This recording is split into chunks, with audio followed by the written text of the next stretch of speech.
Raditz, one of the most underutilized and underrated characters in the entire Dragon Ball franchise. I mean, he's Goku's older brother, and he's only made 3 canon appearances in the entire series since he died all the way back in the very first arc of Dragon Ball, and 2 of them were only in flashbacks when he was only a little kid. But Raditz is actually more important to the series than you probably think he is. As a matter of fact, he might be the most important antagonist in the entire series, and he might have single-handedly saved the Dragon Ball universe. But before we get into all that, guys, I would just like to say I've tried to set a new goal for myself. I'm hoping to hit 1,100 subscribers by March or April, somewhere in that time frame. And we're currently at 1,024, and if you guys could give me a hand here, that would be greatly appreciated. So let's go ahead and get into the video. So I know that was a big claim, but hear me out on this, okay? Raditz represents the transition for the series from a relatively down-to-earth martial arts-based anime to a series where the universe is the limit.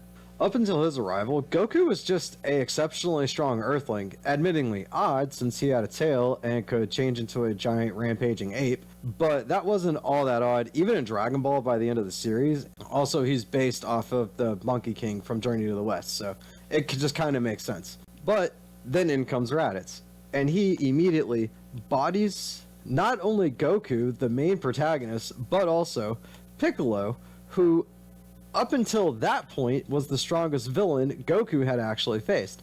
Raditz was so strong, it took Goku and Piccolo working together to even challenge him, and in the end, Goku had to sacrifice himself for them to even beat him. And Raditz was the weakest Saiyan, we find out. And Raditz just sort of plays this role in anime. He is the villain who shows up solely to show our heroes that even though they're strong, they're not nearly strong enough to face the challenges that lie ahead. Sort of an intermediary between the true big bad of the arc, and it's usually what sets off kind of the training montage, which happens immediately following the Raditz fight. But you're gonna ask me, how does this lead into him saving the universe? Well, let's just lay out all the ways Dragon Ball would have been different had Raditz not come to Earth to collect Goku. Vegeta and Nappa would never have come to Earth for the Dragon Balls. This means that Vegeta would never have turned good, so none of the great character development we see him go through. There's no rivalry between him and Goku to become the strongest in the universe. No Trunks, Kid, or Future, a fan favorite character with some of the best arcs in the anime. Also, we're not going to get Bulla or his relationship with Bulma. We don't get Frieza because without him bringing Vegeta to Earth, Frieza never learns that Namek has Dragon Balls, and Frieza is the greatest villain in Dragon Ball, at least in my own opinion, of course, and I will have that video coming out eventually, but I probably won't, make anybody else believe that. We actually might not have gotten Super Saiyan. I mean, I'm sure Goku would have eventually gotten a power-up, but it most likely would not have been Super Saiyan. And no Super Saiyan means no Beerus, because Beerus only came to Earth because they had managed to unlock the Super Saiyan transformation there, and without him, we don't get any of the gods being introduced, or the other universes, or Jiren, or any of the cool fights that we'd ever get out of that. But now, it wouldn't have been all bad looking back on it, because we probably still would have gotten the androids. I mean, Raditz not coming to Earth wouldn't have affected them all that much. Now, it would have affected Cell, but he just would have been weaker than he was in the series because he didn't have Frieza or King Cold or Vegeta cells or anything like that. Goku might not have actually gotten killed and sent to the other world and trained with King Kai. We just really can't know for sure if he would or wouldn't have.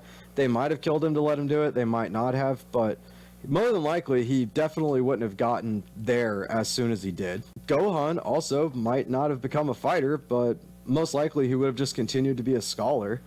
But him and Videl most likely wouldn't have gotten together, so then we don't get Pan, and if he did become a fighter, he wouldn't have gotten Mystic or Beast Gohan, and Orange Piccolo wouldn't exist since Cell and Boo most likely wouldn't have been a thing. Actually, Boo might have been able to be resurrected if they went that route, but he would have remained Fat Boo, and we never would have gotten Super or Kid Boo. But what it actually all comes down to is everything that we have loved about Dragon Ball Z, GT, Super, and most recently Daima would not have been possible if it weren't for Raditz. And this universe as we know it would actually be completely different had they not decided to bring Raditz to Earth. He's kind of the pillar that all of these things have branched out of, with him taking Dragon Ball from a Earth-based anime to this more galactic scale that it is, all thanks to Raditz. And so these are just my thoughts, and let me know what you guys think in the comments down below.